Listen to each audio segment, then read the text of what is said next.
MFSN news కి స్వాగతం. రైతు భరోసా సంబరాలు రైతు నేస్తం కార్యక్రమం ప్రసారం ద్వారా మాసాయిపేట మండలం రైతులు రైతు వేదిక నుంచి వీక్షించడం జరిగింది. ఈ కార్యక్రమంలో మాసాయిపేట మండలం ఎంఆర్ఓ జ్ఞానజ్యోతి గారు, ఏఈఓ రజిత, ఏటీఎం కిరణ్, మండల అధ్యక్షుడు శ్రీకాంత్ నాగిరెడ్డి, మాజీ MPTC Krishnareddy, PSCS director Narasimhulu, మాజీ ఉప సర్పంచ్ నాగరాజు, కరుణాకర్ రెడ్డి, మాధవరెడ్డి, రైతులు బాలేష్, మల్లేష్ కుమార్, శ్రీనివాస్ తదితరులు రైతులు పాల్గొన్నారు.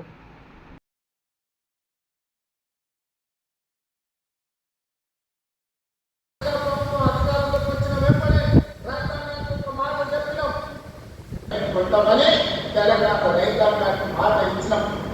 మా మాట నమ్మి మా మీద విశ్వాసం ఉంచి మా మీద పూర్తి నమ్మకంతో పోయిన సంవత్సరం ఈ దేశంలోనే వరి పండించడంలో మొట్టమొదటి స్థానాన్ని తెలంగాణ రాష్ట్రం సాధించింది. 2,80,00,000 మెట్రిక్ టన్నుల వరిని ఉత్పత్తి చేసి దేశంలోనే మొదటి స్థానంలో నిలబడ్డ తెలంగాణ రాష్ట్రం సన్న వరికి 500 రూపాయల బోనస్ ఇవ్వడమే కాదు, మీరు పండించిన పంట ఒక్కకు 48 గంటల్లోనే మీ ఖాతాలో నగదు బదిలీ చేసినాం.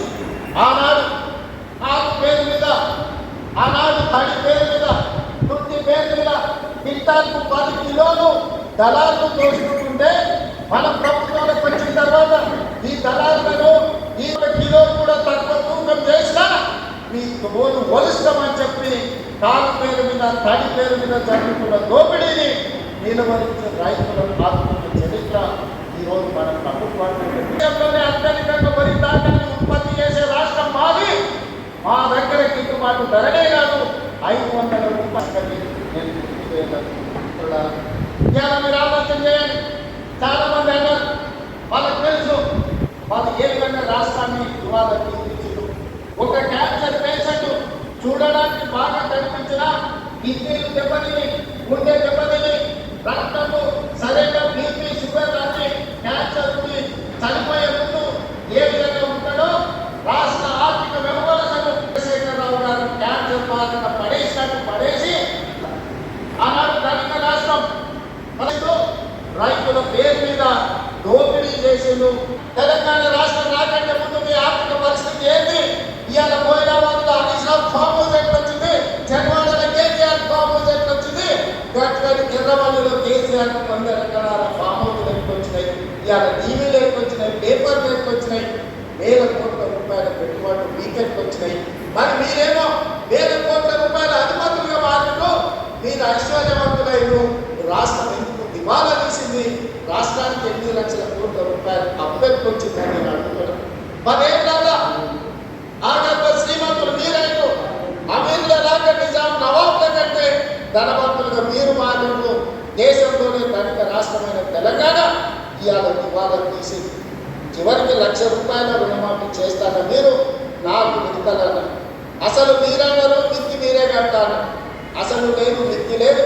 ఇవాళ రైతులకు దివాలా తెప్పించిన పరిస్థితి ఉంది. అక్కడి నుంచి ఒకటి వేలాది పాఠశాలను చూపించండి. ప్రభుత్వ నోటిఫికేషన్ ఇవ్వలే, ఉద్యోగాల నోటిఫికేషన్ల కోసం ఇందిరా పార్క్ దగ్గర, లేకపోతే అశోక్ నగర్ చౌరస్తా దగ్గర, నేచునగర్ చౌరస్తా దగ్గర, అమిత్మెంట్ చౌరస్తా దగ్గర వేలాది మంది విద్యార్థుల నిరసన కార్యక్రమాలు అన్నాడు ఉద్యోగాల కోసం చేసింది. కానీ మన ప్రభుత్వం వచ్చిన తర్వాత మేము మీద నోటిఫికేషన్ ఇస్తే ఇన్ని నోటు బాగా అనేది దేశంలో ఏదైనా ఒక రాష్ట్రంలో దర్గా జరిగిందంటే అది తెలంగాణ రాష్ట్రంలో. 10 ఏళ్ళు మనం చేయలేని పని మొదటి సంవత్సరంలోనే 60,000 ప్రభుత్వ ఉద్యోగ నియామకాలు చేపట్టి ఒకవేళ లెక్క తప్పంటారని ఎల్బీ స్టేడియంలో ఎక్కడైతే మేము బాధ్యత చేపట్టినామో ప్రతి నిరుద్యోగ యువకుని వాళ్ళ తల్లిదండ్రులకు అక్కడికి పిలిపించి వాళ్ళకి నియామక పత్రాలు అందించి తనకు మన ప్రభుత్వం నేను ధైర్యంగా చెప్తున్నా. లెక్క పెట్టుకుంటా అంటే తారీఖు చెప్పు 60,000 మందిని రైతుగా ఇదే సచివాలయం ముందర నిలబెట్టి ప్రతి తల లెక్క కట్టి 60,000 ఉద్యోగాలు ఇచ్చినట్టు నేను నిరూపిస్తా. చంద్రశేఖరరావు 10 ఏళ్ళకు ఎన్ని ఇచ్చినావో ప్రజలకు ఒకసారి సమాధానం చెప్పు అని నేను అడుగుతున్నాను.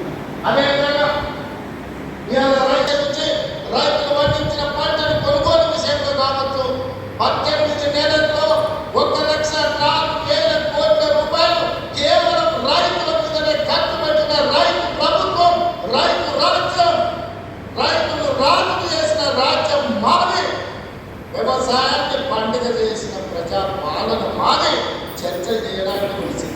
ఉన్నవా చంద్రశేఖరరావు గారు అని నేను అడుగుతుంది దీర్ఘ గురించి.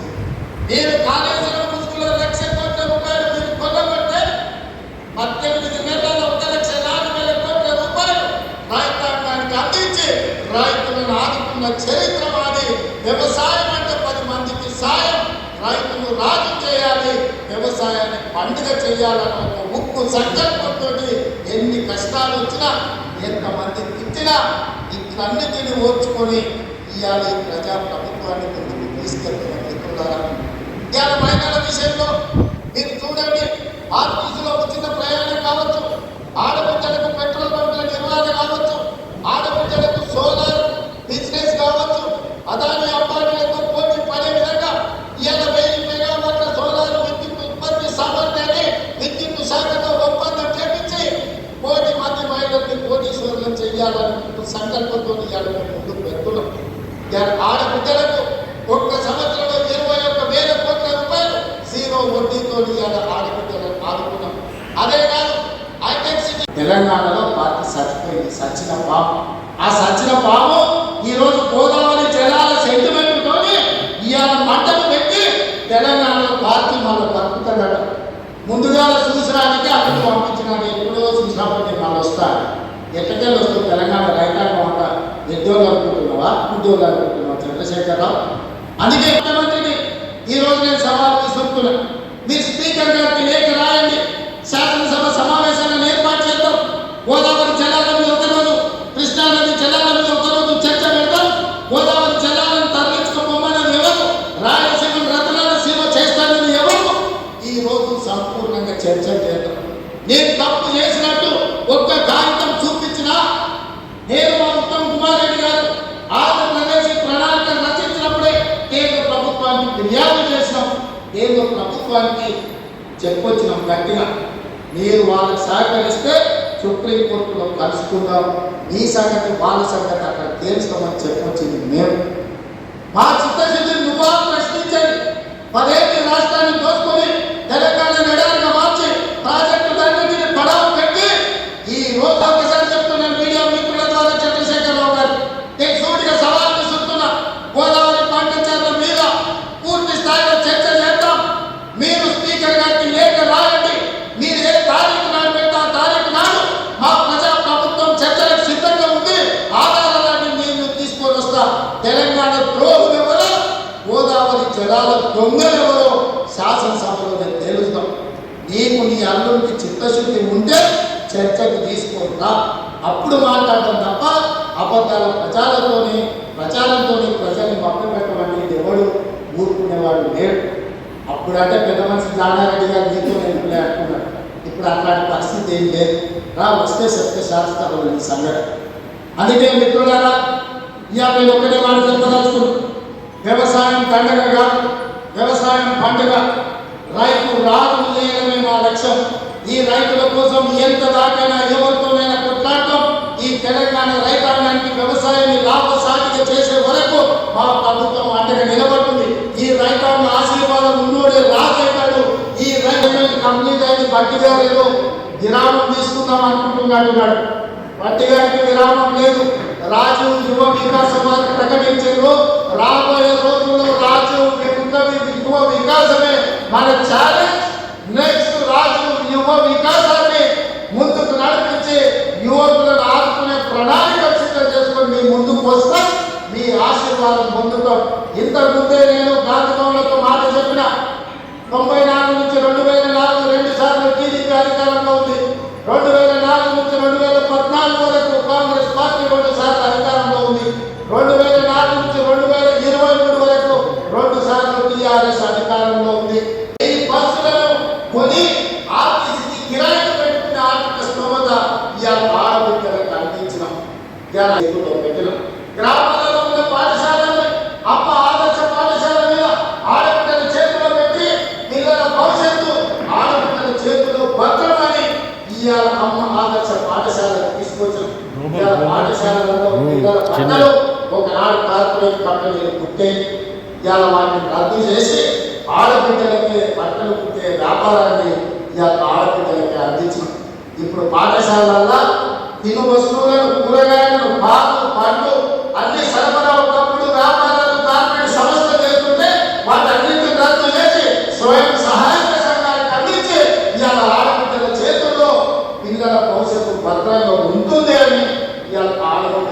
చెప్పినాం. అందుకే మిత్రులారా కావచ్చు ఈ ప్రజా పాలనలో భద్రంగా ఉండాలి అని నేను ఈరోజు ప్రయత్నం చేస్తున్నాను. అందుకే ఈ వేదిక మీద నుంచి నాలుగు తెలంగాణ ప్రజలకు విజ్ఞప్తి చేస్తుంది. ఆలోచన చేయండి, అంచనా వేయండి, బేరీజు కట్టండి. 10 ఏళ్ల పాలన ఎట్లుందో, 18 నెలల్లో మా మిత్రుల పరిపాలన ఎట్లుందో మీరు చర్చ పెట్టండి, చెట్టు కింద పెట్టండి, పెళ్లికాయ పెట్టండి, సాగు పెట్టకపోయినప్పుడు మాట్లాడండి, కళ్ళు కాకుండా మాట్లాడండి, కాకుండా మాట్లాడండి, ఏ తెలివిగా చర్చ పెట్టండి. 10 ఏళ్ళ ఆయన చేసిందేందో, 18 నెలల్లో మనం చేసిందేందో చర్చ పెట్టండి. చంద్రశేఖరరావు గారు ఇవాళ కుట్రలతో ఆనాడు కృష్ణా నది మీద రంగారెడ్డి ఎత్తిపోతల ఎడారిగా మారింది, కల్వకుంటి ఆగిపోయింది, భీమా నెట్టపాడు పోయించాడు, ఎస్ఎల్పిసి సీతారామ, అదే విధంగా దేవాలయ సంపర్క సారలమ్మ, ప్రాణాయిత చేవెళ్ళ ఏ ప్రాజెక్టును చూసినా ఎక్కడి అక్కడనే పడ్డాయి. ప్రాణాయిత చేవెళ్ళ పేరు మార్చి, ఊరు మార్చి, పేరు మార్చి, అంచనాలు పెంచి 1,00,000 కోట్లు కొల్లగొట్టిన కాళేశ్వరం నువ్వు కట్టిన 3 ఏళ్ళకే కూలేశ్వరమైంది. 1,00,000 కారణం నువ్వు కాదా? నీ అవినీతి కాదా? నీ కుటుంబం 1,000 కోట్ల రూపాయల దోపిడీకి పాల్పడి నాణ్యత లోపం వల్ల, ప్రణాళిక లోపం వల్ల మేడిగడ్డ అన్నారం సుందర కూలిపోయిన మాట వాస్తవం కాదా? ఈ ప్రాజెక్టు కూలిపోయినందుకు నిన్ను ఆ చిన్న కాళేశ్వరంలోనే ఉరి తీసిన తప్పు లేదని అక్కడి రైతాంగం అంటున్న మాట నిజం కాదా? వ్యవసాయం మీద 2 లక్షల కోట్లు ఖర్చు అయిన మిత్రులారా, కేవలం కాంట్రాక్టర్లకు 2 లక్షల కోట్ల రూపాయల బిల్లు చెల్లించడు. మరి 1000 కోట్లతో పూర్తి కావాల్సిన కల్వకుంటి ఎందుకు ఆగిపోయింది? 300 కోట్లతో పూర్తి కావాల్సిన బీమా ఎందుకు ఆగిపోయింది? 200 కోట్ల రూపాయలతో పూర్తి చేయాల్సిన నెట్టపాడు ఎందుకు పూర్తి కాలేదు? ఇవాళ 6,000 కోట్ల రూపాయలతో పూర్తి చేయాల్సిన సీతారామ ప్రాజెక్ట్ ఎందుకు ఆగిపోయింది? ఇవాళ ప్రతి ప్రాజెక్టు దేవాలయ 12,000 కోట్ల రూపాయలు ఖర్చు అయ్యి ఇంకొక 3-4 కోట్ల రూపాయలు ఖర్చు పెడితే ఇవాళ దాదాపు 4 లక్షలు తెలంగాణ నిరాశపరచని చెప్పిన నువ్వు 10 ఏళ్లలో ఏ ఒక్క ప్రాజెక్ట్ అయినా పూర్తి చేసినా? ప్రాణాయిక చేవెళ్ళ కానీ, పొలము రంగారెడ్డి ఎత్తిపోతలు కానీ, కల్వకుంటి కానీ, భీమా కానీ, నెట్టపాడు ఈరోజు ఆగిపోయి ఉందని అంటే ఈ దుర్మార్గానికి నువ్వు నీ కుటుంబం అవినీతి కాదా అని ఈరోజు నేను అడుగుతున్న మిత్రులారా. ఇన్ని దుర్మార్గాలు చేసి ఇంత దోపిడీకి పాల్పడి 1,00,000 కోట్లు కొల్లగొట్టి 1,000 ఎకరాల భూములను ఆక్రమించి ఇవాళ గోదావరి పంపించాల రేవంత్ రెడ్డి మొదలుపెట్టి చంద్రబాబు నాయుడు నిందిస్తున్నాడని దుర్మార్గమైన మాటలు మాట్లాడుతున్నారు. చంద్రబాబు నాయుడుతోనే ఉండాలంటే, చంద్రబాబు నాయుడుతోనే అంట కావాలంటే అక్కడే ఉండేటోళ్ళు కదా. ఈ రాజీవ్ గాంధీ ఆశీర్వాదం తీసుకొని ఇక్కడే ఉండేటోళ్ళు చంద్రశేఖరరావు. ఆనాడు సోనియాను కామించి బాగా దండ పెట్టి కడుపులో తలకాయ పెట్టి నీతో చేసిన అభిప్రాయం చెప్పి నా పేరుతో నుంచి నాయుడు ప్రజా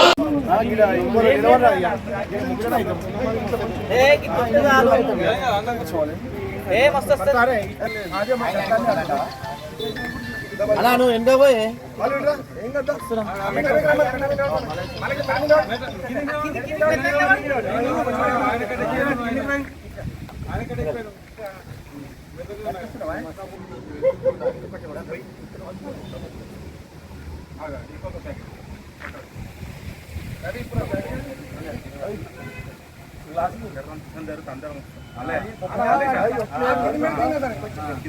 మళ్ళీ కొంచెం పెట్టు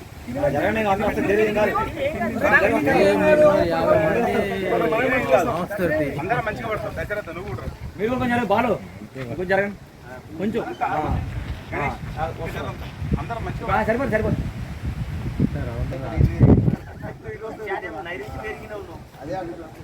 వస్తుంది. జై రేవంత్ అన్న, జై రేవంత్ అన్న, రేవంత్ రెడ్డి గారి నాయకత్వం, రేవంత్ రెడ్డి గారి నాయకత్వం, నాగిరెడ్డి గారి నాయకత్వం, సోనియమ్మ నాయకత్వం, జై సోనియమ్మ, జై సోనియమ్మ, జై సోనియమ్మ, జై సోనియమ్మ.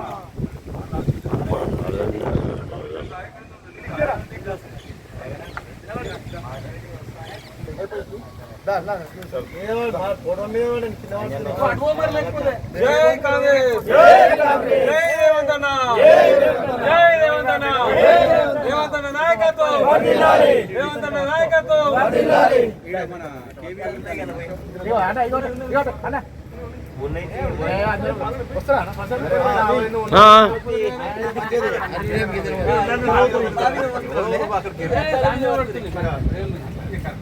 రైతు ఆశాదీపం రేవంత్ అన్న జిందాబాద్ రైతు ఆశాదీపం రేవంత్ అన్న జిందాబాద్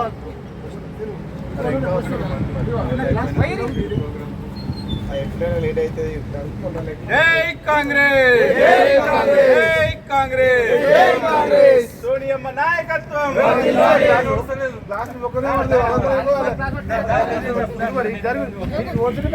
సామన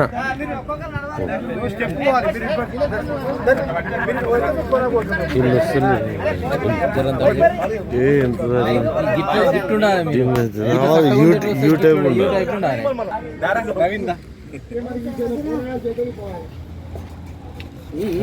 ఫోటోలు తీయండి పట్ట పడకుంది మరి डिप्टी साहब आ गए पुराना में सर आ गए అసలు పెద్ద నాయకులకి ఇప్పుడు వస్తుంది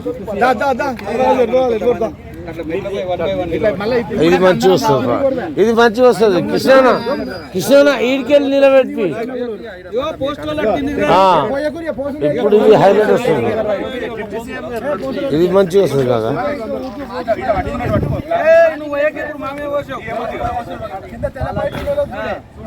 రేవంత్ రెడ్డి నాయకత్వం సోనియమ్మ నాయకత్వం రాహుల్ గాంధీ గారి నాయకత్వం జై కాంగ్రెస్ జై కాంగ్రెస్ జై కాంగ్రెస్ జై కాంగ్రెస్ జై కాంగ్రెస్ రేవంత్ అన్న జిందాబాద్ జై కాంగ్రెస్ జై కాంగ్రెస్ జై కాంగ్రెస్ రాజిరెడ్డి గారి నాయకత్వం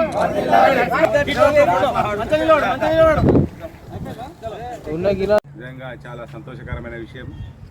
ఎందుకంటే ఎకరాకు 6,000 చొప్పున ప్రతి రైతుకు ప్రతి ఎకరాకు సాగు చేసే ప్రతి ఎకరా భూమి కూడా అది ఎంతనైనా ఉండని మనకు వర్షాకాలం స్టార్ట్ అయింది కాబట్టి ఒక రైతు బిడ్డ మన ముఖ్యమంత్రి గారు కాబట్టి ఎంతో రైతుల కోసం ఎంతో ఆలోచన చేసి మనకి రోహిణి కార్తె నుంచి దాదాపుగా ఈ 4-5 రోజుల నుంచి మొన్న ఏదైతే అన్నాడో 9 రోజుల్లో ఏం లేకుండా మనం రైతు బంద్ చేస్తామని ఏదైతే అన్నారో అదే మాట ప్రకారం అప్పుడు ఇచ్చిన మాట ప్రకారం మొన్న అన్న మాట ప్రకారం నిలబెట్టుకున్న ఘనత కాంగ్రెస్ పార్టీది రేవంత్ రెడ్డి గారిదని మనం గర్వంగా చెప్పుకోవచ్చు.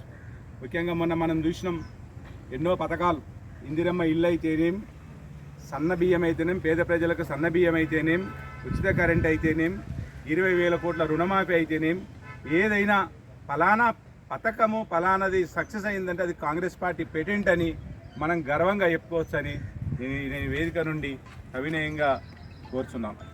జై కాంగ్రెస్ జై కాంగ్రెస్ జై కాంగ్రెస్ జై కాంగ్రెస్